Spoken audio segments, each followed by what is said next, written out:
ଏବେ ପଢ଼ିବା ସେର୍ଲକ୍ ହୋମ୍ସ ପ୍ରଥମ ଖଣ୍ଡର ଦ୍ୱିତୀୟ ଅଧ୍ୟାୟ ନୀଳ ପଦ୍ମରାଗ ମଣି। ବଡ଼ଦିନ ଉତ୍ସବର 2 ଦିନ ପର କଥା। ସେଦିନ ସକାଳେ ମୁଁ ବନ୍ଧୁ ସେର୍ଲକ୍ ହୋମ୍ଙ୍କ ଘରକୁ ଗଲି। ସେ ସାମାନ୍ୟ ନାଲି ରଙ୍ଗର ଗୋଟେ ଗାଉନ୍ ପିନ୍ଧି ସୋଫା ଉପରେ ବସିଥାନ୍ତି। ପାଖରେ ଗୋଟାଏ ର୍ୟାକ୍। ହାତ ପାଖରେ ସକାଳର ଖବରକାଗଜ ଗୁଡ଼ାକ ଥୁଆ ହୋଇଥାଏ। ଏକ କାଠ ଚୌକିରେ ଗୋଟେ ଚିରା ପୁରୁଣା ଫେଲ୍ଟ ଟୋପି ଝୁଲୁଛି। ତାଙ୍କ ପାଖରେ ଗୋଟେ ଅଣୁବୀକ୍ଷଣ କାଚ ଆଉ ଗୋଟେ ସଣ୍ଡୁଆସି। ବୁଝିଲି ସେ ଟୋପିକୁ ପରୀକ୍ଷା କରିବା ପାଇଁ ଚୌକି ଉପରେ ଏପରି ଝୁଲାଇ ଦେଇଛନ୍ତି। କହିଲି, ବୋଧହୁଏ ମୁଁ ତୁମ କାମରେ ବାଧା ଦେଲି? ମୋଟେ ନୁହେଁ। ମୁଁ ବରଂ ଖୁସି ଯେ ମୋ ପରୀକ୍ଷାର ଫଳ ମୁଁ ତୁମ ସାଥିରେ ଆଲୋଚନା କରିପାରିବି। ମୁଁ ଆରାମ ଚୌକିଟାରେ ବସିପଡ଼ିଲି। ଖୁବ୍ ଜୋରରେ ତୁଷାର ପଡ଼ୁଥାଏ। ଝରକାରେ ତୁଷାରଖଣ୍ଡ ଜମି ଯାଇଥାଏ। ରଡ଼ ନିଆଁରେ ହାତ ଦୁଇଟା ସେକିନେଲି। ତାପରେ କହିଲି, ଏଇ ଟୋପିଟା ଅତି ସାଧାରଣ ଦେଖାଯାଉଥିଲେ ମଧ୍ୟ ୟା ପଛରେ ଗୋଟାଏ ଗୂଢ଼ ତଥ୍ୟ ଅଛି ବୋଲି ମୋର ଅନୁମାନ। କୌଣସି ଅପରାଧୀକୁ ଧରିବା ପାଇଁ ଏଇଟା ବୋଧହୁଏ ସୂତ୍ର। ହସି ହସି ହୋମ୍ କହିଲେ, ନା ନା, ଅପରାଧୀ ନୁହେଁ। ତୁମେ ବୋଧହୁଏ ହୋଟେଲ ଦ୍ୱାରରକ୍ଷକ ପିଟର୍ସନ୍ଙ୍କୁ ଜାଣ? ହଁ। ଏ ଟୋପିଟା ତାଙ୍କରି ପାଖରୁ ଆସିଛି। ଏଇଟା ତାଙ୍କ ଟୋପି? ନା, ସେ ଏଇଟା ପାଇଛନ୍ତି। ୟାର ମାଲିକ ଅଜଣା। ତୁମେ ଏଟା ଦେଖ। କିନ୍ତୁ ମୋର ଅନୁରୋଧ, ଏଟାକୁ ଗୋଟେ ମାମୁଲି ଗୋଲ ଟୋପି ବୋଲି ଧରିନେବ ନାହିଁ। ବରଂ ଏହା ଗୋଟେ ବୁଦ୍ଧି ଖଟେଇବା ସମସ୍ୟା ବୋଲି ଭାବିବ। ଏଇଟା ବଡ଼ଦିନ ସକାଳେ ଆସି ପହଞ୍ଚିଲା। ତା ସାଥିରେ ଗୋଟାଏ ଭଲ ମୋଟା ହଂସ। ଘଟଣା ହେଲା ଏଇଆ। ବଡ଼ଦିନ ସକାଳ ପ୍ରାୟ 4ଟା ବେଳେ ପିଟର୍ସନ୍ ଏକ ଭୋଜି ସଭାରୁ ଘରକୁ ଫେରୁଥିଲେ। ତୁମେ ତ ଜାଣ, ସେ ଜଣେ ସଚ୍ଚୋଟ ଲୋକ।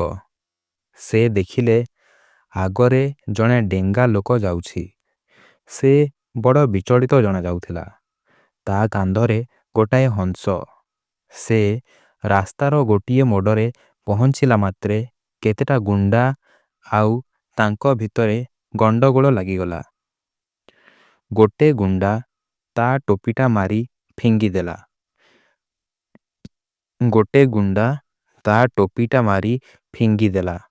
ଡେଙ୍ଗା ଲୋକଟି ବାଡ଼ି ଧରି ଆତ୍ମରକ୍ଷା କରିବାକୁ ବସିଲା। ସେ ବାଡ଼ିଟା ମୁଣ୍ଡ ଉପରେ ଏତେ ଜୋରରେ ବୁଲାଇଲା ଯେ ପଛପାଖ ଦୋକାନର ଝରକାଟା ଭାଙ୍ଗିଗଲା। ପିଟର୍ସନ୍ ଲୋକଟାକୁ ସାହାଯ୍ୟ କରିବାକୁ ଧାଇଁଗଲେ। ଲୋକଟା ଦୋକାନ ଝରକାଟା ଭାଙ୍ଗି ଦେଇଥିବାରୁ ତାର ଭୟ ହେଲା। ପୁଣି ପିଟର୍ସନ୍କୁ ଦେଖି କୌଣସି ଅଫିସର ଆସୁଛନ୍ତି ବୋଲି ଭାବିଲା। ହଂସଟାକୁ ପକେଇ ଦେଇ ସେ ଆଖିବୁଜା ଦୌଡ଼ି ପଳାଇଲା। ପିଟର୍ସନ୍କୁ ଦେଖି ଗୁଣ୍ଡାମାନେ ମଧ୍ୟ ପଳାଇଲେ। ପିଟର୍ସନ୍ ଏଇ ଟୋପି ଆଉ ହଂସ ଏ ଦୁଇଟା ପାଇଲେ। ସେ ତ ନିଶ୍ଚୟ ଯାହାର ଜିନିଷ ତାକୁ ଫେରାଇ ଦେଇଥିବେ। ବୁଝିଲ ବନ୍ଧୁ, ସେଇ ତ ହେଲା ସମସ୍ୟା।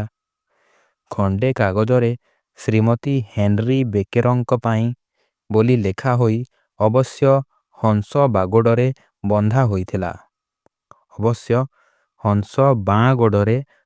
ହୋଇଥିଲା। ଟୋପିଟାର ଧାରରେ HB ଅକ୍ଷର ବି ଲେଖା ଅଛି। କିନ୍ତୁ ଆମ ଏ ସହରରେ ହଜାର ହଜାର ବେକର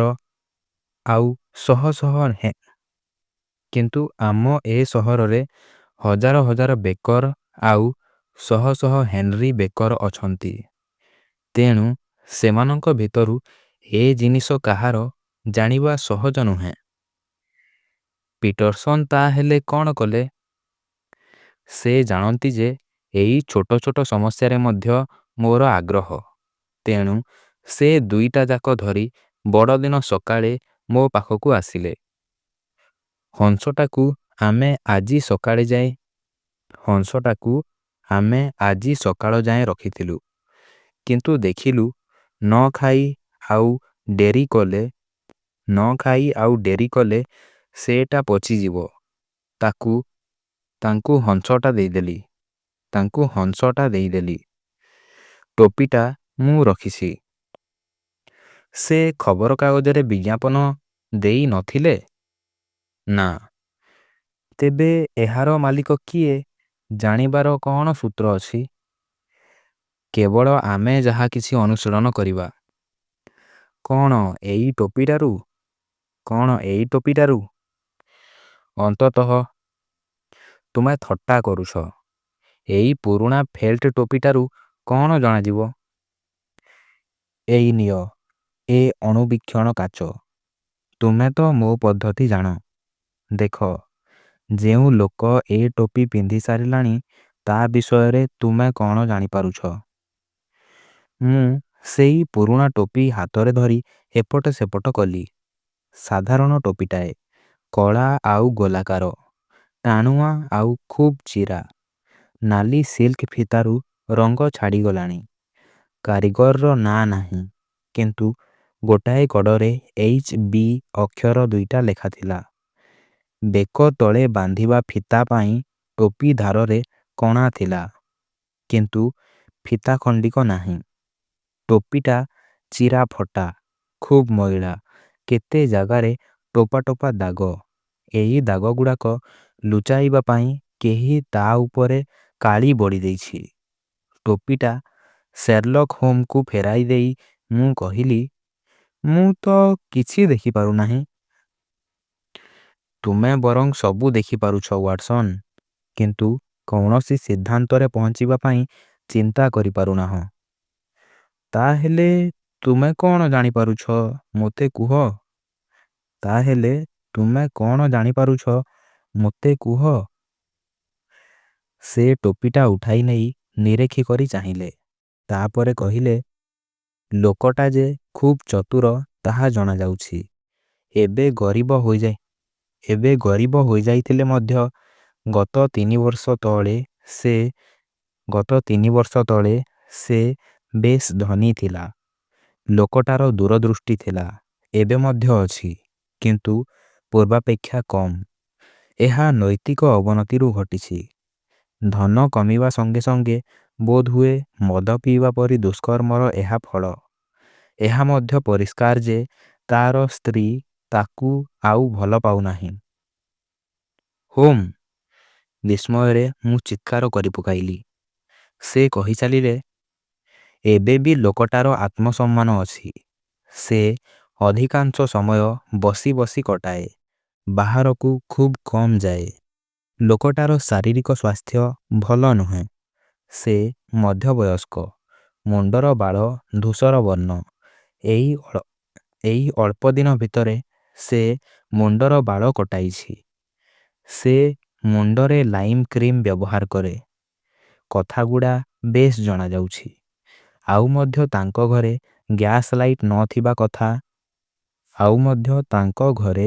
ଗ୍ୟାସ୍ ଲାଇଟ୍ ନଥିବା ଅସମ୍ଭବ ନୁହେଁ।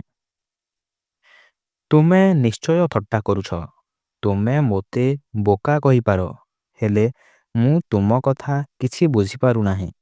ଉଦାହରଣ ସ୍ୱରୂପ, ତୁମେ କେମିତି ଅନୁମାନ କଲ ଲୋକଟା ଚତୁର? ଏ ପ୍ରଶ୍ନର ଉତ୍ତରରେ ହୋମ୍ ଟୋପିଟାକୁ ନେଇ ନିଜ ମୁଣ୍ଡରେ ଥୋଇଦେଲେ। ଟୋପିଟା ସିଧା କପାଳ ଉପରକୁ ଆସି ନାକ ମଝିରେ ଲାଗିଲା। ସେ କହିଲେ, ଏଡ଼େ ବଡ଼ ମୁଣ୍ଡଟାରେ ନିଶ୍ଚୟ କିଛି ମସଲା ଥିବ। ତାପରେ ତାଙ୍କ ଧନସମ୍ପତ୍ତି କମିଯିବା କଥା। ଏଇ ଟୋପିଟା 3 ବର୍ଷ ପୁରୁଣା। ସେତେବେଳେ ଟୋପିର ଏଇ ଚେପ୍ଟା ଧାରଟା ବେଶ୍ ଚକମକିଆ ଥିଲା।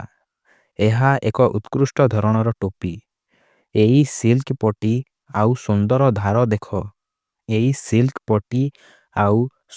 ଧାର ଦେଖ।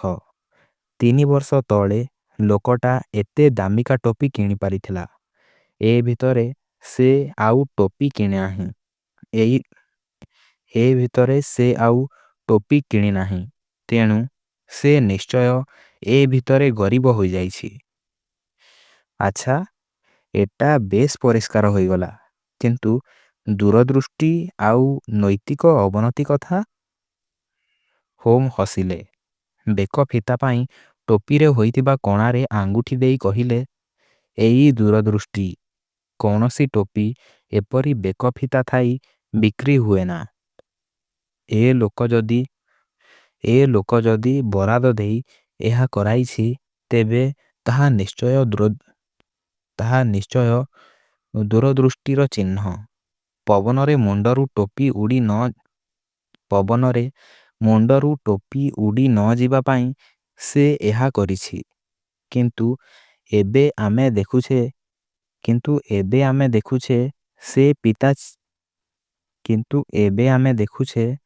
ସେ ଫିତା ଚିରି ଯାଇଛି। ଅଥଚ ସେ ଆଉ ଖଣ୍ଡେ ଫିତା ଲଗାଇ ନାହିଁ। ତେଣୁ ବର୍ତ୍ତମାନ ତାର ଦୂରଦୃଷ୍ଟି କମ୍। ଅପରପକ୍ଷେ ଟୋପିର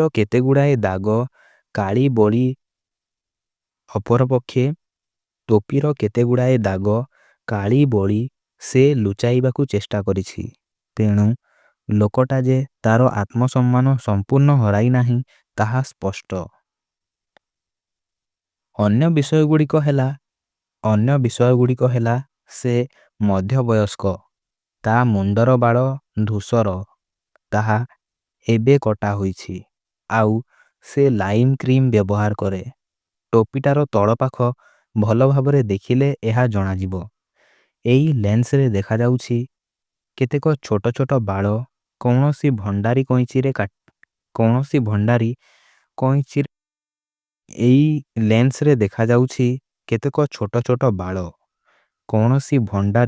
କଇଁଚିରେ କାଟିଛି। ଲାଇମ୍ କ୍ରିମ୍ର ଗନ୍ଧ ମଧ୍ୟ ଟୋପିରୁ ଜଣାଯାଉଛି।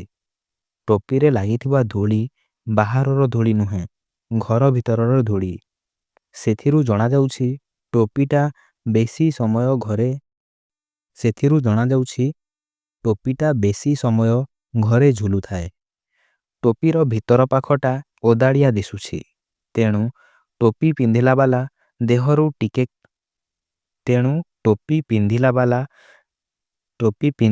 ଦେହରୁ ଟିକକେ ଝାଳ ବୁହେ ଆଉ ତାର ସ୍ୱାସ୍ଥ୍ୟ ଭଲ ହୋଇ ନପାରେ। କିନ୍ତୁ ତା ସ୍ତ୍ରୀ କଥା? ତମେ ତ କହିଲ ତାର ସ୍ତ୍ରୀ ତାକୁ ଆଉ ଭଲ ପାଉନାହିଁ। କେତେ ସପ୍ତାହ ହେଲା ଏ ଟୋପିଟା ଝାଡ଼ି ସଫା କରାହୋଇନାହିଁ। କିନ୍ତୁ ସେ ଅବିବାହିତ ହୋଇପାରିଥାଏ। ନା, ସେ ତା ସ୍ତ୍ରୀକୁ ଉପହାର ଦେବାପାଇଁ ହଂସଟା ଘରକୁ ଆଣୁଥିଲା। ହଂସଟାର ଗୋଡ଼ରେ ଥିବା କାଗଜ କଥା ମନେକର। ସବୁ କଥାର ଉତ୍ତର ତୁମେ ଦେଇଦେଲ। କିନ୍ତୁ ତାଙ୍କ ଘରେ ଗ୍ୟାସ୍ ଲାଇଟ୍ ନାହିଁ ବୋଲି ଜାଣିଲ କିପରି? ଟୋପିଟାର ଏଇ ତେଲିଆ ଚିହ୍ନରୁ ଅନୁମାନ କରାଯାଇପାରେ ଯେ ଲୋକଟା ଉପର ମହଲାକୁ ଗଲାବେଳେ ଗୋଟିଏ ହାତରେ ବତୀ ଏବଂ ଅନ୍ୟ ହାତରେ ଟୋପିଟା ଧରିଯାଏ। ହସି ହସି ମୁଁ କହିଲି, ଏଥର ସବୁ ପରିଷ୍କାର ହୋଇଗଲା। ହେଲେ ଏଥିରେ ତ ଅପରାଧ କିଛି ନାହିଁ। ମିଛରେ ମୁଣ୍ଡ ଖେଳାଇବା ଦରକାର କ'ଣ? ଠିକ୍ ଏତିକିବେଳେ ଦରଜା ଖୋଲି ପିଟରସନ୍ ଘର ଭିତରକୁ ଦୌଡ଼ି ଆସିଲେ। ସେଇ ହଂସ, ମିଷ୍ଟର ହୋମ୍, ସେଇ ହଂସ। ସେ ଘନ ଘନ ନିଶ୍ୱାସ ମାରୁଥାନ୍ତି। ଏଇ ଦେଖନ୍ତୁ, ମୋ ସ୍ତ୍ରୀ ହଂସ ତଣ୍ଟିରୁ କ'ଣ ପାଇଛନ୍ତି। ସେ ହାତ ବଢ଼ାଇ ଦେଖାଇଲେ। ତାଙ୍କ ପାପୁଲିରେ ଅତି ଉଜ୍ଜ୍ୱଳ ଖଣ୍ଡେ ନୀଳ ପଥର ଆକାରରେ ଶିମ୍ବ ମଞ୍ଜିଠାରୁ ସାମାନ୍ୟ ଛୋଟ। କିନ୍ତୁ ଏହା ଏତେ ଉଜ୍ଜ୍ୱଳ ଯେ ହାତରେ ଚକ୍ ଚକ୍ ଦେଖାଯାଉଥିଲା। ସେର୍ଲକ୍ ହୋମ୍ ବିସ୍ମୟ ଏବଂ ଆନନ୍ଦରେ କହିଲେ, ଏହା ଏକ ଅମୂଲ୍ୟ ସମ୍ପଦ। ଆପଣ କ'ଣ ପାଇଛନ୍ତି ତା ଜାଣିପାରିଛନ୍ତି? ହଁ, ଖଣ୍ଡେ ହୀରା, ଏକ ମୂଲ୍ୟବାନ ପଥର। ଏହା ଏକ ମୂଲ୍ୟବାନ ପଥରଠାରୁ ଆହୁରି ମୂଲ୍ୟବାନ। ଏହା ହେଲା ସବୁଠୁ ମୂଲ୍ୟବାନ ପଥର। ମୁଁ ହଠାତ୍ କହି ପକାଇଲି, ମରକାରର କାଉଣ୍ଟେସ୍ଙ୍କ ନୀଳ ପଦ୍ମରାଗ ମଣି ନୁହେଁ ତ? ମରକାରର କାଉଣ୍ଟେସ୍ଙ୍କ ନୀଳ ପଦ୍ମରାଗ ମଣି ନୁହେଁ ତ? ହାଁ, ହୋମ୍ ଉତ୍ତର ଦେଲେ। ହଁ, ହୋମ୍ ଉତ୍ତର ଦେଲେ। ଖବରକାଗଜ ବିଜ୍ଞାପନରୁ ମୁଁ ଏହାର ଆକାର ପ୍ରକାର ଜାଣିଛି। ଏହା ଅଦ୍ୱିତୀୟ। ଏଥିପାଇଁ 1000 ପାଉଣ୍ଡ ପୁରସ୍କାର ଘୋଷଣା କରାଯାଇଛି। କିନ୍ତୁ ତାହା ଏ ପଥର ମୂଲ୍ୟର 20 ଭାଗରୁ ଭାଗେ ମଧ୍ୟ ହେବ ନାହିଁ।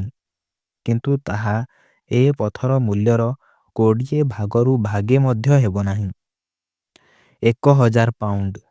ସ୍ତମ୍ଭୀଭୂତ ପିଟରସନ୍ ଚୌକିଟାରେ ବସିପଡ଼ି ଆମ ମୁହଁକୁ ଆଁ କରି ଚାହିଁ ରହିଲେ। ମୁଁ କହିଲି, ମୋର ଠିକ୍ ମନେ ଅଛି, ଏ ମଣିଟା କସ୍ମୋପଲିଟାନ ହୋଟେଲରେ ହଜିଥିଲା। ହଁ, ଆଜିକି ଠିକ୍ 5 ଦିନ ତଳେ ଡିସେମ୍ବର 22 ତାରିଖରେ ଜନ୍ ହର୍ଣ୍ଣର ନାମକ ଜଣେ ମିସ୍ତ୍ରୀ ଭଦ୍ରମହିଳାଙ୍କ ଅଳଙ୍କାର ବାକ୍ସରୁ ତାହା ଚୋରାଇ ନେଇଛି ବୋଲି ଅଭିଯୁକ୍ତ ହୋଇଥିଲା। ମୋ ପାଖରେ ତାର ବିବରଣୀ ଅଛି। ଖବରକାଗଜ ଗୁଡ଼ାକ ଟିକିନିଖି କରି ଖୋଜି ଶେଷରେ ଗୋଟାଏ ସ୍ତମ୍ଭ ପଢ଼ିଲେ। ଲେଖାଥିଲା ଯେ ଏହି ମଣି ଚୋରି କରିବା ଅପରାଧରେ ମିସ୍ତ୍ରୀ ଜନ୍ ହର୍ଣ୍ଣରଙ୍କୁ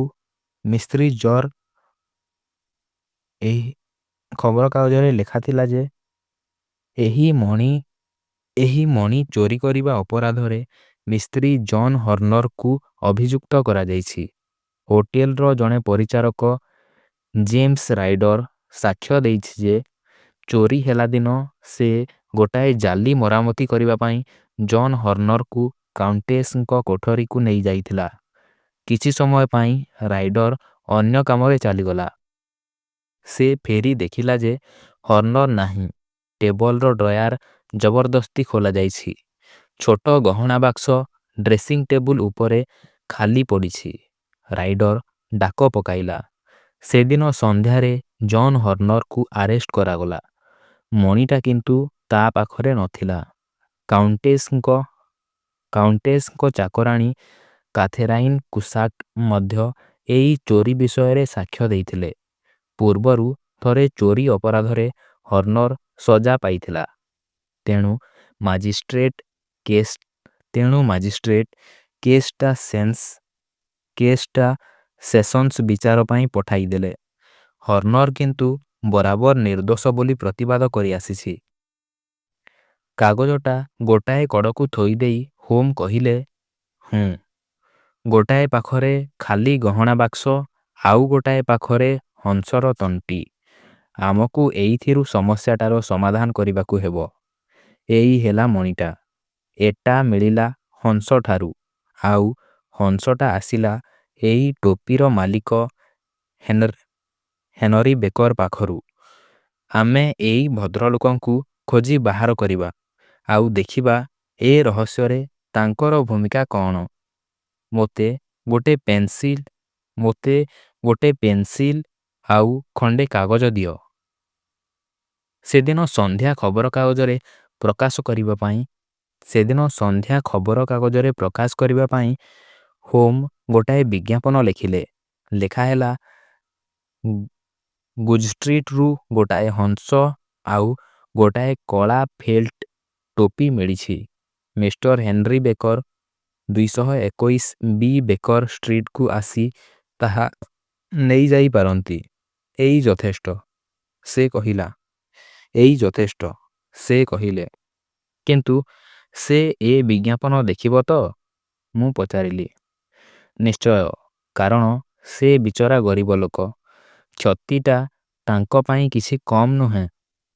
ହୋମ୍ ଖବରକାଗଜରେ ବିଜ୍ଞାପନଟା ଦେବାପାଇଁ ପିଟରସନ୍କୁ ପଠାଇଲେ। ବାଟରେ ଗୋଟେ ହଂସ କିଣି ନେବାକୁ ମଧ୍ୟ ତାଙ୍କୁ କହିଲେ। ହଜିଥିବା ହଂସ ବଦଳରେ ଏଇଟା ବେକରଙ୍କୁ ଦିଆଯିବ। ପିଟରସନ୍ ଯିବା ପରେ ହୋମ୍ ମଣିଟାକୁ ଆଲୁଅ ପାଖରେ ଧରି ପିଟରସନ୍ ଯିବା ପରେ ହୋମ୍ ମଣିଟାକୁ ଆଲୁଅ ପାଖରେ ଧରି କହିଲେ, ଦେଖ କେଡ଼େ ତେଜିଆନ ଏଟା।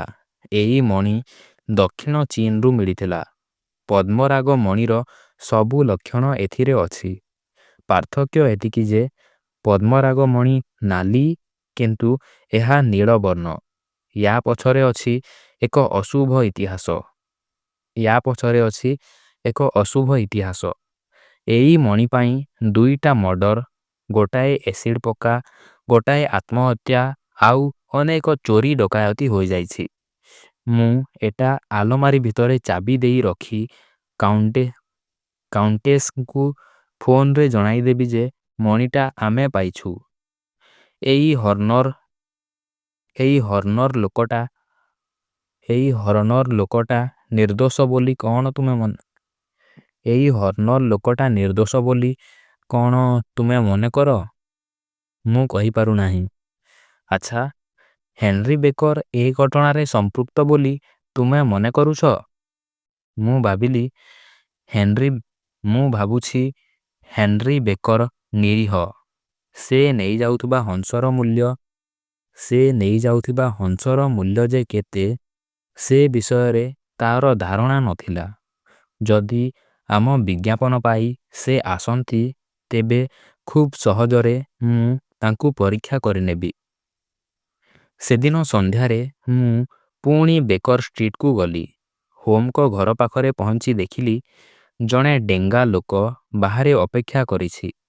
ମୁଣ୍ଡରେ ତା'ର କନା ଟୋପି, କୋଟ୍ର ବୋତାମ ବେକଯାଏ ବନ୍ଦ। ମୁଁ ପହଞ୍ଚିବା ପରେ କବାଟ ଖୋଲିଲା ଏବଂ ଆମେ 2 ଜଣ ହୋମ୍ଙ୍କ କୋଠରି ଭିତରକୁ ଗଲୁ।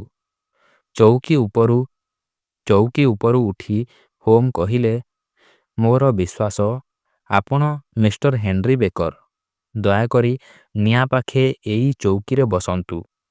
ଆଉ ତୁମେ ୱାଟସନ୍, ଠିକ୍ ସମୟରେ ଆସିଛ। ଏଇଟା ଆପଣଙ୍କର ଟୋପି ମିଷ୍ଟର ବେକର? ହଁ ଆଜ୍ଞା।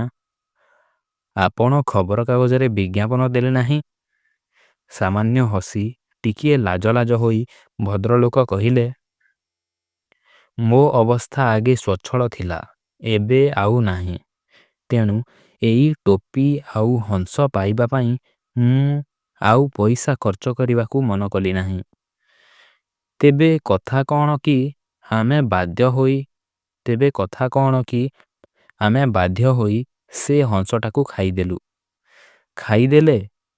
ମିଷ୍ଟର ବେକର ବଡ଼ ବିବ୍ରତ ହୋଇ ଚୌକିରୁ ପ୍ରାୟ ଉଠିପଡ଼ିଲେ। ହଁ, ଆମେ ଖାଇ ନ ଥିଲେ ସେଟା କିଛି କାମରେ ଲାଗି ନଥାନ୍ତା। ତେବେ ସେ ଯେଉଁ ହଂସଟା ଦେଖୁଛନ୍ତି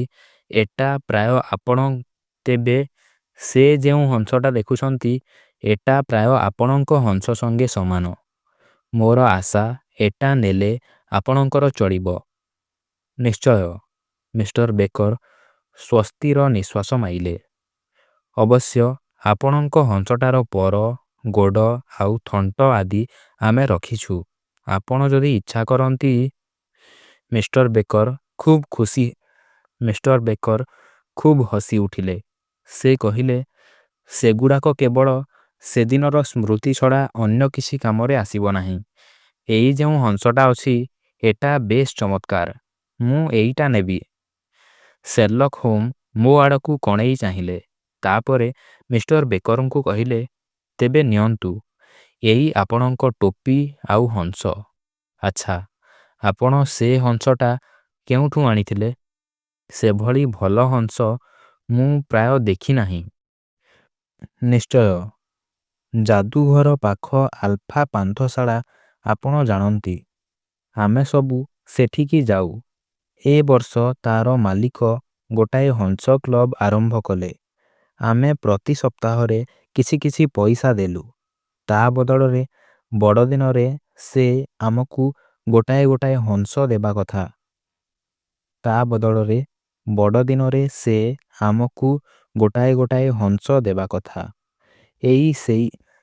ସେଇ ହଂସ। ମୁଁ ଆପଣଙ୍କ ପାଖରେ କୃତଜ୍ଞ ଆଜ୍ଞା। ସେ ଖୁବ୍ ନମ୍ର ଭାବରେ ଚାଲିଗଲେ। ତା'ପରେ ହୋମ୍ କହିଲେ, ଘଟଣାଟା ଏ ଭଦ୍ରଲୋକ କିଛି ଜାଣନ୍ତି ନାହିଁ, ଏଇଟା ନିଶ୍ଚିତ। ତୁମକୁ ଭୋକ ଲାଗିଲାଣି ୱାଟସନ୍? ନା, ପ୍ରାୟ ନୁହେଁ। ନା, ପ୍ରାୟ ନୁହେଁ। ତେବେ ତେବେ ଚାଲ ଏଇ ସୂତ୍ର ପଛରେ ଯିବା। ତେବେ ଚାଲ ଏଇ ସୂତ୍ର ପଛରେ ଯିବା। ରାତି ଖୁବ୍ ବେଶୀ। ଶୀତ ହେଉଥାଏ। ଆମେ କୋଟ୍ ପିନ୍ଧିନେଲୁ ଆଉ ବେକରେ ମଫଲର ଗୁଡ଼ାଇ ଦେଲୁ। ଆମେ ଗଡ଼ି ରାସ୍ତାରେ ଚାଲିଗଲା ବେଳେ ପାଦ ଶବ୍ଦ ବେଶ୍ ଜୋରରେ ଶୁଣାଯାଉଥାଏ। 15 ମିନିଟ୍ ପରେ ଆମେ ଆଲଫା ପାନ୍ଥଶାଳାରେ ପହଞ୍ଚିଲୁ। ହୋମ୍ ଦରଜା ଖୋଲିଦେଲେ ଏବଂ ଆମେ ଭିତରକୁ ଗଲୁ। ହୋମ୍ ଦୁଇ ଗ୍ଲାସ୍ ବିୟର ବରାଦ ଦେଲେ। ବିୟର ପିଉ ପିଉ ହୋମ୍ ମାଲିକଙ୍କୁ କହିଲେ, ଆପଣଙ୍କ ବିୟର ଯେମିତି ବଢ଼ିଆ, ହଂସ ମଧ୍ୟ ସେମିତି ବଢ଼ିଆ। ଆମ ହଂସ? ମାଲିକ ଆଶ୍ଚର୍ଯ୍ୟ ହୋଇଗଲା ପରି ଜଣାଗଲା। ହଁ, ଏଇ ଅଧଘଣ୍ଟାଏ ତଳେ ମିଷ୍ଟର ହେନରୀ ବେକରଙ୍କ ସଙ୍ଗେ ମୁଁ କଥା ହେଉଥିଲି। ସେ ଆପଣଙ୍କ ହଂସ କ୍ଲବର ସଭ୍ୟ। ହଁ ହଁ, ବୁଝିଲି, କିନ୍ତୁ ସେ ହଂସ ସବୁ ଆମ ନିଜର ନୁହେଁ। ତେବେ କାହାର? ମୁଁ କଭେଣ୍ଟ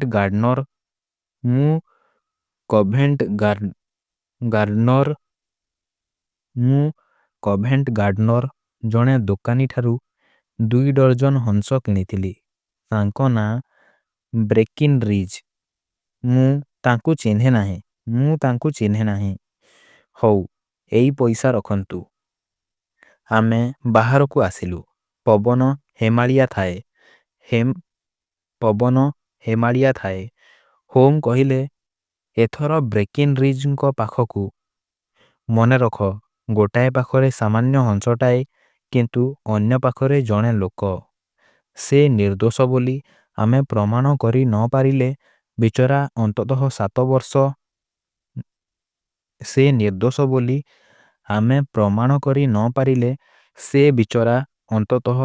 ବର୍ଷ ସଜା ପାଇବ। କେତେ ବଙ୍କା ଟଙ୍କା ଗଳି ରାସ୍ତା ଦେଇ ଆମେ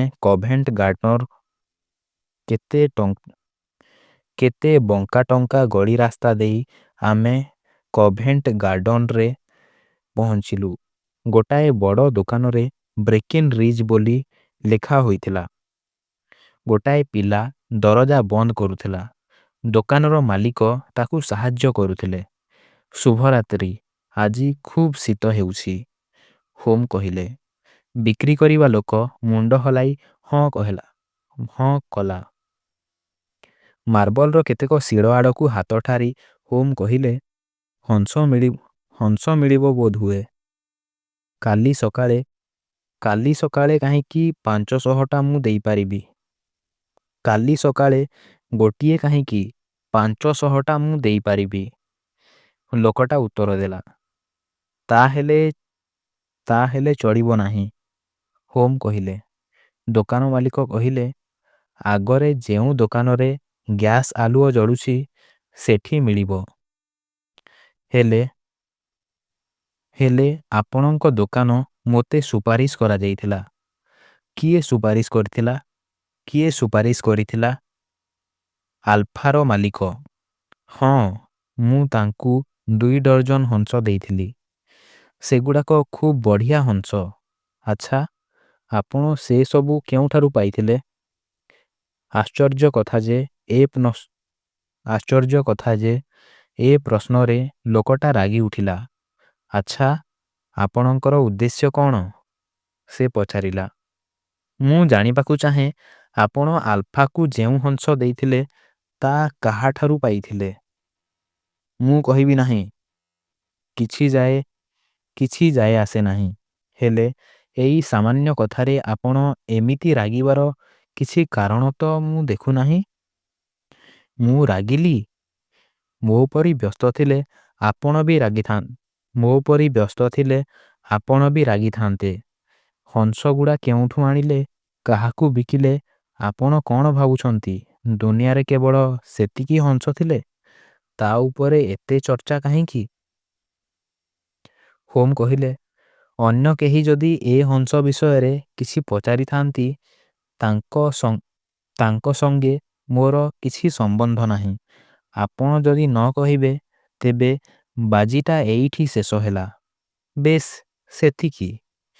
କିନ୍ତୁ ପକ୍ଷୀ ଚିହ୍ନିବାରେ ମୋ ମତକୁ କିନ୍ତୁ ପକ୍ଷୀ ଚିହ୍ନିବାରେ ମୋ ମତକୁ ମୁଁ ଦୃଢ଼ ପ୍ରମାଣ କରିପାରିବି।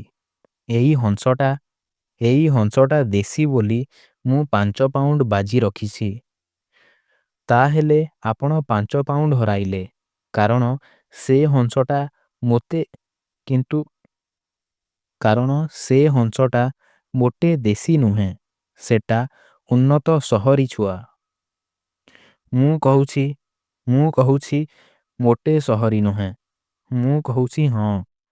ମୁଁ ଏ କଥା ବିଶ୍ୱାସ କରୁନାହିଁ, ହୋମ୍ କହିଲେ। ମୁଁ କହୁଛି ଆଲଫାକୁ ମୁଁ ଯେତେ ହଂସ ଦେଇଥିଲି ସବୁ ସହରୀ। ଯାହା କହିଲେ ବି ମୁଁ ବିଶ୍ୱାସ କରିବି ନାହିଁ। ତାହେଲେ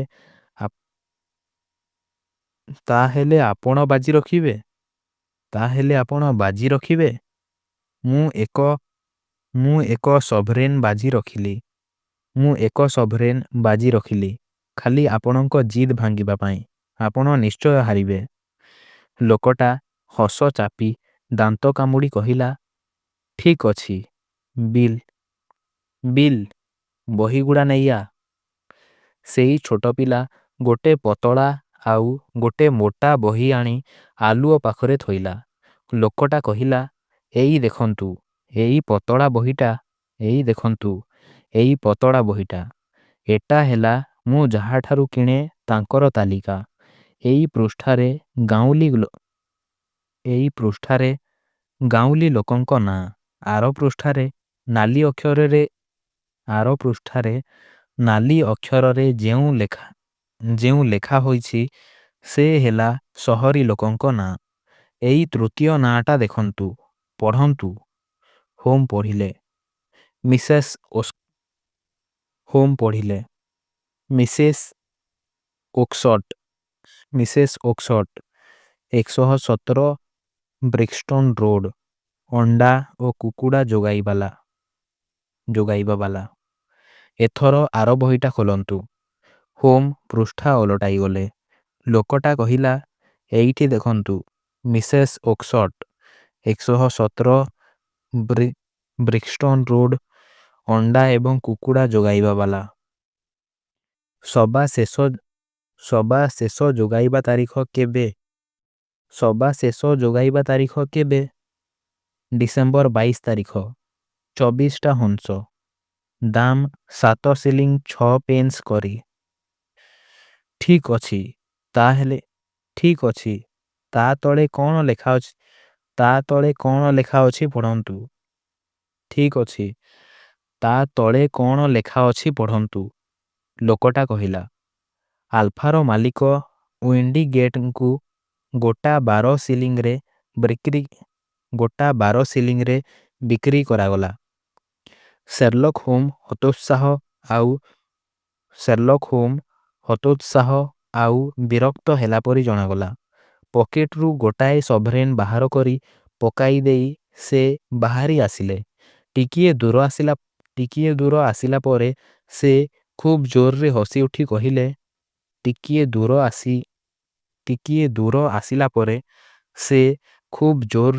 ଉଠି କହିଲେ, ବୁଝିଲ ୱାଟସନ୍, ଲୋକଟା ଆଗରେ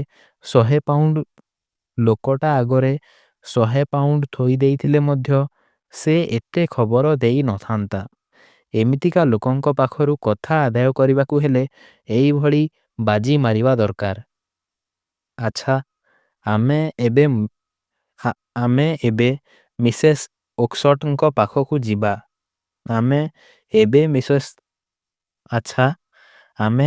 ମିସେସ୍ ୱାକ୍ସଟଙ୍କ ପାଖକୁ ଯିବା ନା କାଲି ସକାଳେ? ତାଙ୍କ କଥା ସେତିକିରେ ରହିଗଲା।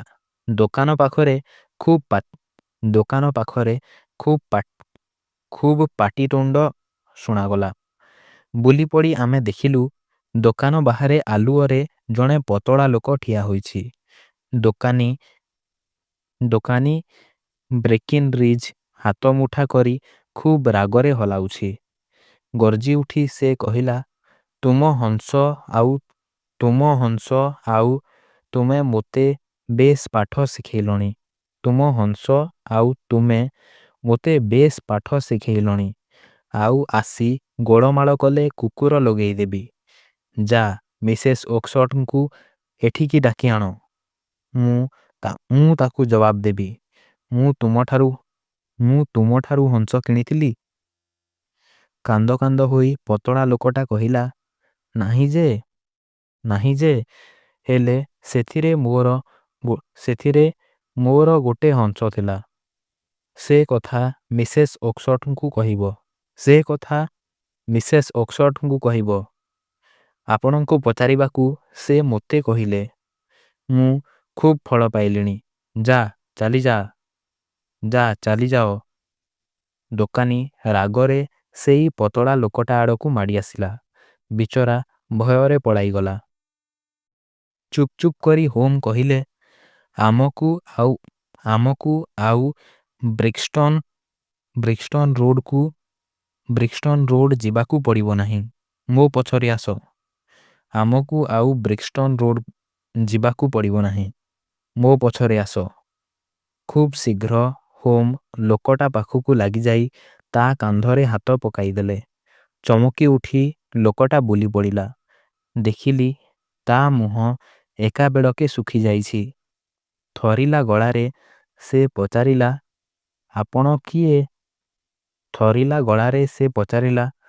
ଆପଣ କିଏ? କ'ଣ ଦରକାର? ହୋମ୍ ଉତ୍ତର ଦେଲେ, କିଛି ମନେ କରିବ ନାହିଁ। ଦୋକାନୀକୁ ତୁମେ ଯାହା ପଚାରୁଥିଲ ମୁଁ ସବୁ ଶୁଣିଛି। ମୁଁ ବୋଧହୁଏ ସେ ବାବଦରେ ତୁମକୁ ସାହାଯ୍ୟ କରିପାରିବି। କିନ୍ତୁ ଆପଣ କିଏ? ଘଟଣା ବିଷୟରେ ଆପଣ କିଛି ଜାଣିଲେ କେମିତି? ମୋ ନାଁ ସେର୍ଲକ୍ ହୋମ୍।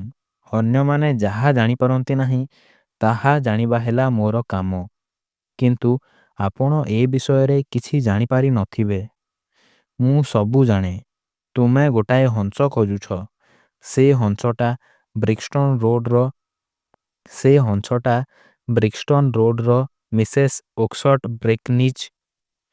ମିସେସ୍ ଓକ୍ସଟ ବ୍ରେକିନରିଜ୍ ବୋଲି ଜଣେ ଦୋକାନୀକୁ ବିକିଥିଲେ। ଦୋକାନୀ ସେଟା ଆଲଫାର ମାଲିକ ୱିଣ୍ଡିଗେଟଙ୍କୁ ବିକିଲା। ୱିଣ୍ଡିଗେଟ୍ ସେଟା ତାଙ୍କ କ୍ଲବକୁ ଦେଲେ। ମିଷ୍ଟର ହେନେରୀ ବେକର ସେ କ୍ଲବର ଜଣେ ସଭ୍ୟ। ସେ ଚିତ୍କାର କରି ଲୋକଟା କହିଲା, ଆଜ୍ଞା, ଆପଣଙ୍କୁ ହିଁ ମୁଁ ଖୋଜି ବୁଲୁଥିଲି। ଗୋଟାଏ ଗାଡ଼ି ଡାକି ହୋମ୍ କହିଲେ, ତାହେଲେ ଏଠି ବଜାରଟାରେ କଥାବାର୍ତ୍ତା ନ ହୋଇ ଆମେ ଘର ଭିତରେ ଆରାମରେ ବସି କଥାବାର୍ତ୍ତା ହେବା ଭଲ। ତା ପୂର୍ବରୁ ମୁଁ ଜାଣିବାକୁ ଚାହେଁ, ତୁମେ କିଏ? ଲୋକଟା ଟିକିଏ ଇତସ୍ତତଃ ହୋଇ କହିଲା, ମୋ ନାଁ ଜନ୍ ରବିନସନ୍। ନା, ତୁମର ପ୍ରକୃତ ନାମ? ଲୋକଟା ହଠାତ୍ ଉତ୍ତେଜିତ ହୋଇଉଠି କହିଲା, ଠିକ୍ ଅଛି, ମୋର ପ୍ରକୃତ ନାମ ଜେମ୍ସ ରାଇଡର। ହୁଁ, କସ୍ମୋପଲିଟାନ୍ ହୋଟେଲର ମୁଖ୍ୟ ପରିଚାରକ। ଗାଡ଼ି ଭିତରକୁ ଚାଲ। ଖୁବ୍ ଶୀଘ୍ର ତୁମେ ଯାହା ଚାହୁଁଛ ମୋ ଠାରୁ ଶୁଣିବ। ବିଚରା ଜଳଜଳ କରି ଆମ ମୁହଁକୁ ଚାହିଁଲା। ସେ ଚାହାଣୀରେ ଭୟ ଏବଂ ଆଶା ମିଶି ରହିଥିଲା। ତାପରେ ସେ ଗାଡ଼ି ଭିତରକୁ ଉଠିଲା। ଅଧଘଣ୍ଟାଏ ପରେ ଆମେ ବେକର ଷ୍ଟ୍ରିଟରେ ହୋମ୍ଙ୍କ ବୈଠକଖାନାରେ ପହଞ୍ଚିଲୁ। ହୋମ୍ ଉଲ୍ଲାସରେ କହିଲେ, ବେଶ୍, ଆମେ ଆସିଗଲେ। ଏ ପାରକୁ ନିଆଁଟା ବେଶ୍ ସୁଖ ଲାଗିବ। ସେଇ ବେତ ଚୌକିରେ ବସ ମିଷ୍ଟର ରାଇଡର। ମୁଁ ଚପଲ ଦୁଇଟା ପିନ୍ଧିନିଏ। ଆଚ୍ଛା, ହଂସଟା କ'ଣ ହେଲା ତୁମେ ଜାଣିବାକୁ ଚାହୁଁଛ? ହଁ ଆଜ୍ଞା। ମୁଁ ବରଂ କହିବି, ସେଇ ନିର୍ଦ୍ଦିଷ୍ଟ ହଂସଟା, ସେଇଟାରେ ତୁମର ପ୍ରୟୋଜନ। ଧଳା ହଂସଟା। ଲାଞ୍ଜରେ କଳା ଗାର ଅଛି। ଉତ୍ତେଜନାରେ ରାଇଡର ଥରି ଉଠିଲା। ତାପରେ କହିଲା, ଆଜ୍ଞା, ଆପଣ କହିପାରିବେ ସେଟା କ'ଣ ହେଲା? ସେଟା ଏଇଠିକି ଆସିଲା, ସେଟା ଏଇଠିକି ଆସିଲା। ବଡ଼ ବଢ଼ିଆ ପକ୍ଷୀଟାଏ। ତୁମେ ତା ପାଇଁ ଏତେ ବ୍ୟସ୍ତ ହେବାର କିଛି ଆଶ୍ଚର୍ଯ୍ୟ ନାହିଁ। ମଲା ପରେ ସେ ହଂସ ଗୋଟାଏ ଡିମ୍ବ ଦେଲା। ଖୁବ୍ ସୁନ୍ଦର ଚକଚକିଆ ନୀଳ ଡିମ୍ବଟାଏ। ଏମିତି ଡିମ୍ବ ଦେଖିନାହିଁ। ସେଟା ମୁଁ ଏଇଠି ରଖିଛି। ରାଇଡର ସେତେବେଳକୁ ଠିଆ ହୋଇ ଟଳଟଳ ହେଲାଣି। ହୋମ୍ ଆଲମିରା ଚାବି ଖୋଲି ହୋମ୍ ଆଲମିରା ଚାବି ଖୋଲି ନୀଳମଣିଟି ଆଣି ହାତରେ ଧରିଲେ। ରାଇଡର ଖାଲି ସେ ଆଡ଼କୁ ଚାହିଁ ରହିଲା। ତା ମୁହଁ ଶେତା ପଡ଼ିଗଲା। କ'ଣ କରିବ ସେ ଠିକ୍ କରିପାରିଲା ନାହିଁ। ଧୀର ଭାବରେ ହୋମ୍ କହିଲେ, ତୁମର ଖେଳ ସରିଯାଇଛି ରାଇଡର। ଦମ୍ଭ ଧରି ଠିଆ ହୁଅ। ତାକୁ ଚୌକିରେ ବସାଇ ଦିଅ ୱାଟସନ୍। ତାକୁ ଚୌକିରେ ବସାଇ ଦିଅ ୱାଟସନ୍। ଆଉ କିଛି ବ୍ରାଣ୍ଡି ପିଇବାକୁ ଦିଅ। ବେଶ୍, ଏଥର ସେ ମଣିଷ ପରି ଦେଖାଗଲା। କିଛି ସମୟ ଯାଏ ଲୋକଟା ଟଳଟଳ ହୋଇ ପଡ଼ିଯିବା ଉପରେ ହେଲା। ତାପରେ ଭୟପୂର୍ଣ୍ଣ ଆଖିରେ ସେ ତାର ଅଭିଯୁକ୍ତକାରୀ ଆଡ଼କୁ ଚାହିଁଲା। ହୋମ୍ କହିଲେ, ଯାହା କିଛି ପ୍ରମାଣ ଆବଶ୍ୟକ ସବୁ ମୋ ପାଖରେ ଅଛି। ତେଣୁ ତୁମେ ମୋତେ ଅଧିକା କିଛି କହିବାର ନାହିଁ। ଆଚ୍ଛା, ତୁମେ ମର୍କାର କାଉଣ୍ଡେସଙ୍କ ଏଇ ନୀଳମଣି କଥା ଆଗରୁ ଶୁଣିଥିଲ? ଭଙ୍ଗା ଗଳାରେ ରାଇଡର ଉତ୍ତର ଦେଲା, କାଥେରାଇନ୍ କୁସାକ୍ ମୋତେ ଏ ବିଷୟ କହିଲା। ଆଚ୍ଛା, କାଉଣ୍ଡେସଙ୍କ ଚାକରାଣୀ? ତାପରେ ଏତେ ସହଜରେ ଏତେ ଧନ ପାଇବା ଲୋଭ ତୁମେ ଏଡ଼ିପାରିଲ ନାହିଁ।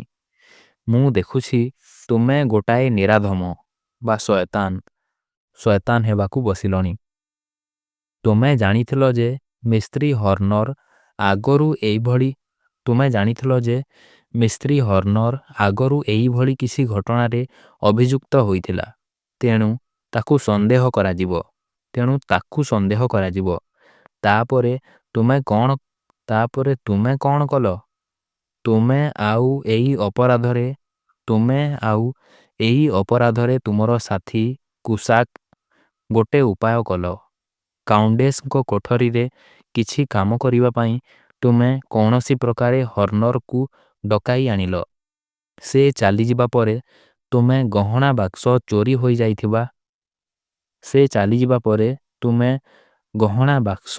ଚୋରି ହୋଇଥିବା ହୁରି ପକାଇଲ। ଫଳରେ ଏଇ ହତଭାଗା ଲୋକଟିକୁ ଆରେଷ୍ଟ କରାଗଲା।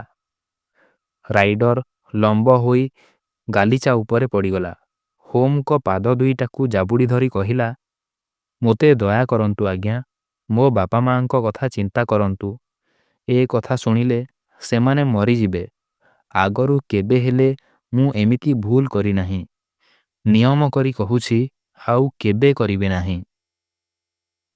ଅତି ରୂଢ଼ ଭାବରେ ହୋମ୍ କହିଲେ,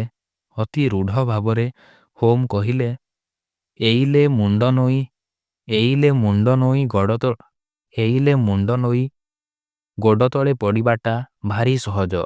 ହେଲେ ବିଚରା ହର୍ଣ୍ଣର ବିନା ଅପରାଧରେ କାଠଗଡ଼ା ଭିତରେ ଢୁକିଲା। ତା କଥା ତୁମେ ତ ଟିକିଏ ହେଲେ ଭାବିଲ ନାହିଁ। ମୁଁ ଦେଶ ଛାଡ଼ି ପଳାଇଯିବି ମିଷ୍ଟର ହୋମ୍। ସେ କଥା ପରେ। ଏଥର ସତ କଥା କହିଯାଅ। ମଣିଟା ହଂସ ଭିତରକୁ ଆଉ ହଂସଟା ବଜାରକୁ ଗଲା କିପରି? ରାଇଡର ଶୁଖିଲା ଓଠ ଦୁଇଟାକୁ ଜିଭରେ ଚାଟି ପକାଇ କହିଲା, ମୁଁ ଭାବିଲି ମଣିଟା ଯେତେ ଶୀଘ୍ର ମା'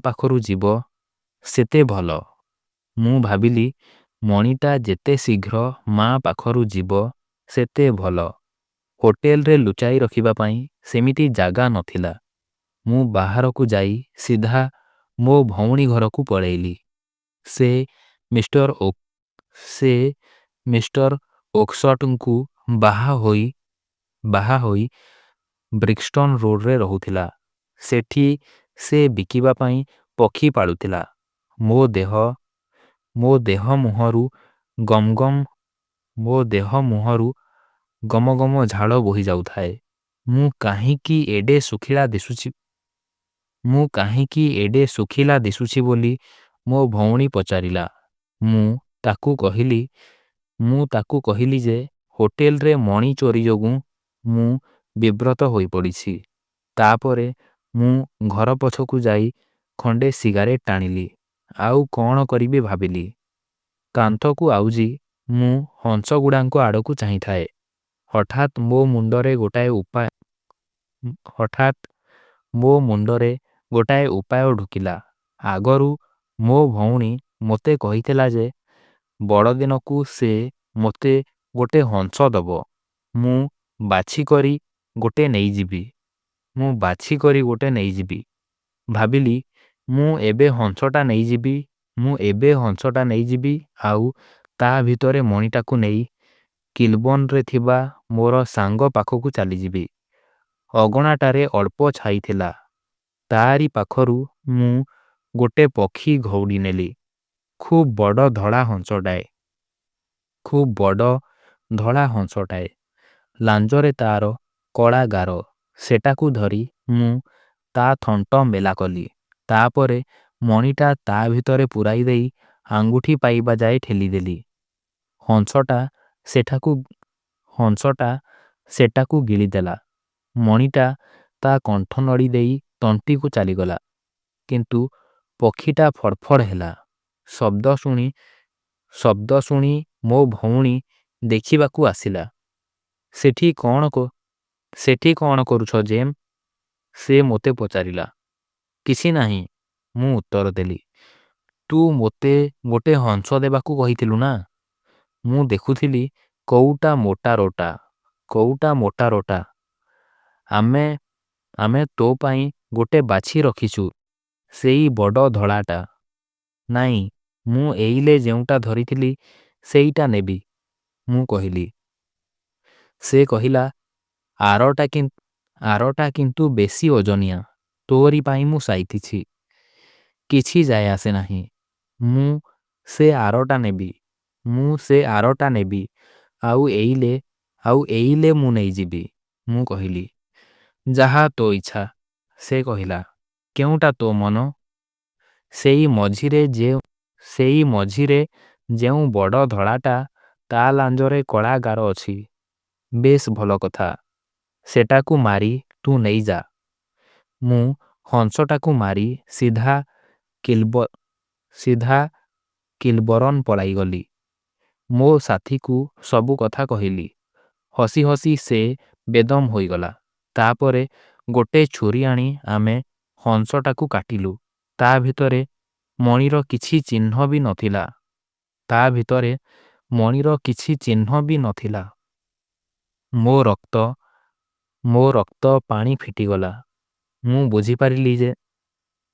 ମୋ ରକ୍ତ ପାଣି ଫିଟିଗଲା। ମୁଁ ବୁଝିପାରିଲି ଯେ ମୁଁ ମସ୍ତବଡ଼ ଭୁଲ କରି ବସିଛି। ସାଙ୍ଗେ ସାଙ୍ଗେ ମୁଁ ମୋ ଭଉଣୀ ଘରକୁ ଧାଇଁଲି। ଦେଖିଲି ସେଠି ଆଉ ମୋଟେ ହେଲେ ହଂସ ନାହାନ୍ତି। ହଂସଗୁଡ଼ା କୁଆଡ଼େ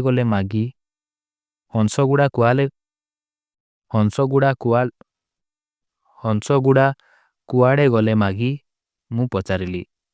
ଦୋକାନୀକୁ ବିକ୍ରି କରିଦେଲି, ସେ ଉତ୍ତର ଦେଲା। କେଉଁ ଦୋକାନୀ?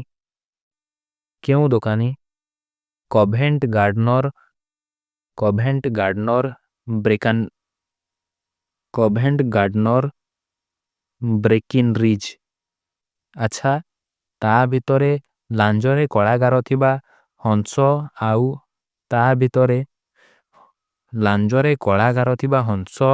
ଆଉ ଥିଲା?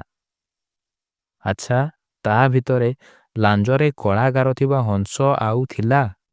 ହଁ, ଲାଞ୍ଜରେ କଳା ଗାର ଥିବା ହଂସ ଦୁଇଟା ଥିଲେ। ମୁଁ ସେ ଦୁଇଟାକୁ ଚିହ୍ନିପାରେ ନାହିଁ। ତାପରେ ମୁଁ ଆଖି ବୁଜି ବ୍ରେକେନରିଜ୍ ପାଖକୁ ଧାଇଁଲି। କିନ୍ତୁ ସେ ସେତେବେଳକୁ ସବୁଯାକ ହଂସ ବିକିଦେଇ ସାରିଥିଲା। କାହାକୁ ବିକ୍ରି କଲା ସେ କଥା ମୋତେ କହିଲା ନାହିଁ। ଆପଣ ତ ନିଜେ ଶୁଣିଛନ୍ତି। ମୋ ଭଉଣୀ ଏବେ ଭାବୁଛି ମୁଁ ପାଗଳ ହୋଇଯାଇଛି। ମୁଁ ବି ବେଳେବେଳେ ସେଇଆ ଭାବୁଛି। ଏବେ ମୁଁ ଚୋରରେ ଗଣା ହେଲି। ଏବେ ମୁଁ ଚୋରରେ ଗଣା ହେଲି। ଯେଉଁ ଧନ ପାଇଁ ମୋ ଚରିତ୍ରରେ ଏ କଳଙ୍କ, ତାକୁ ହାତରେ ନ ଧରି ମୁଁ ମଧ୍ୟ ଚୋର। ଭଗବାନ ମୋତେ ରକ୍ଷା କରନ୍ତୁ। ଏତିକି କହି ସେ କଇଁ କଇଁ ହୋଇ କାନ୍ଦି ଉଠିଲା। କିଛି ସମୟ ଚୁପଚାପ କଟିଗଲା। ତାପରେ ମୋ ବନ୍ଧୁ ଉଠି ଘରର ଦରଜା ଖୋଲି କହିଲେ, ଚାଲିଯା ଏଠୁ। କ'ଣ କହିଲେ ଆଜ୍ଞା? କ'ଣ କହିଲେ ଆଜ୍ଞା? ଭଗବାନ ଆପଣଙ୍କର ମଙ୍ଗଳ କରନ୍ତୁ। ଚୁପ୍ କର, ଶୀଘ୍ର ଚାଲିଯା। ଲୋକଟା ଆଉ କିଛି କହିଲା ନାହିଁ। ପାହାଚ ଉପର ଦେଇ ଦୌଡ଼ିଗଲା। ଦରଜା ବନ୍ଦ ହେବାର ଶବ୍ଦ ଆଉ ତଳେ ରାସ୍ତାରେ ଲୋକଟାର ପାଦ ଶବ୍ଦ ଶୁଣାଗଲା। ହୋମ୍ କହିଲେ, ଯାହା ହେଉ ୱାଟସନ୍, ଯଦି ହର୍ଣ୍ଣର ଉପରକୁ କିଛି ବିପଦ ଆସେ ସେ ଅଲଗା କଥା, କିନ୍ତୁ ଏଇ ଲୋକଟା ଯଦି ହର୍ଣ୍ଣର ବିପକ୍ଷରେ ସାକ୍ଷୀ ନ ହୁଏ ତେବେ କେସ୍ଟା ପ୍ରମାଣିତ ହେବ ନାହିଁ। ଏ ଲୋକଟା ଆଉ ଭୁଲ ବାଟକୁ ଯିବ ନାହିଁ। ସେ ଅତି ଭୟଭୀତ ହୋଇପଡ଼ିଛି। ଥରେ ତାକୁ ଜେଲକୁ ପଠାଇଦେଲେ ଜୀବନସାରା ସେ ଦାଗୀ ହୋଇଯିବ। ତା ବ୍ୟତୀତ ଏଟା ହେଲା କ୍ଷମା କରିବାର ସମୟ। ଯାହା ହେଉ ଦୈବାତ୍ ଗୋଟାଏ ଅସାଧାରଣ ରହସ୍ୟ ଆସି ଆମ ପାଖରେ ପହଞ୍ଚିଲା। ତାର ସମାଧାନ ହିଁ ଆମର ପୁରସ୍କାର।